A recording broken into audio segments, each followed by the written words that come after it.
Pensa só, século XIX, o Brasil, recém-independente, tinha uma tarefa gigantesca pela frente: descobrir quem era.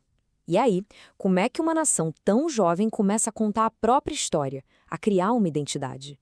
Bem, a resposta, em grande parte, estava nascendo ali, nas páginas dos romances da época.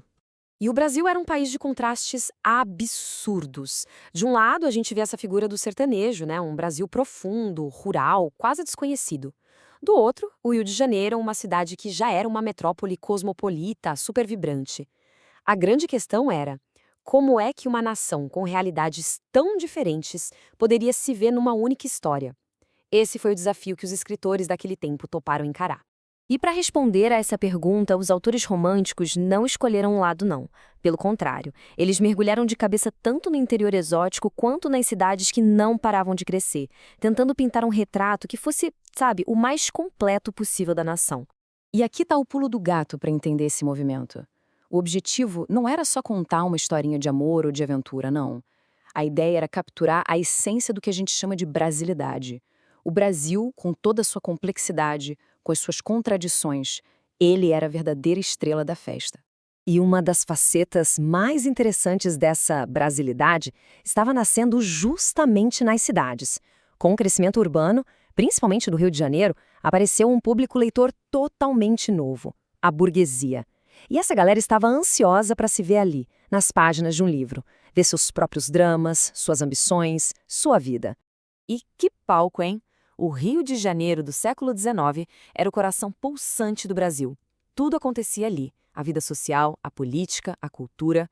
Era o lugar onde as regras da sociedade eram criadas, testadas e, como a gente vai ver, corajosamente desafiadas.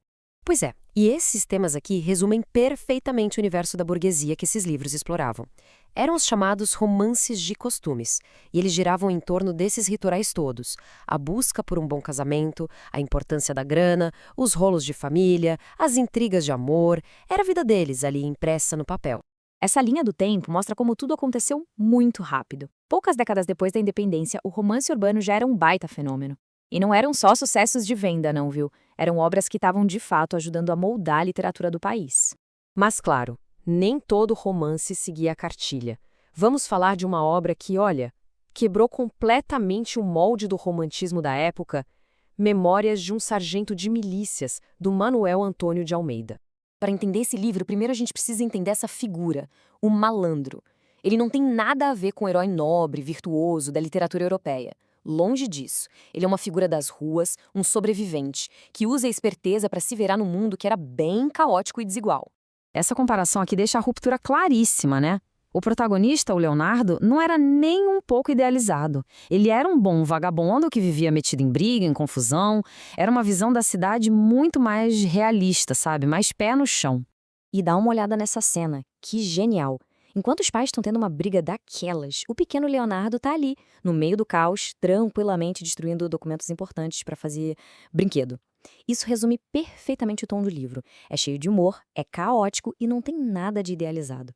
É justamente por essa distância do sentimentalismo romântico que a obra acaba funcionando como uma ponte. Ela já aponta lá para frente, sabe? Para o realismo que ia dominar a literatura brasileira nas décadas seguintes.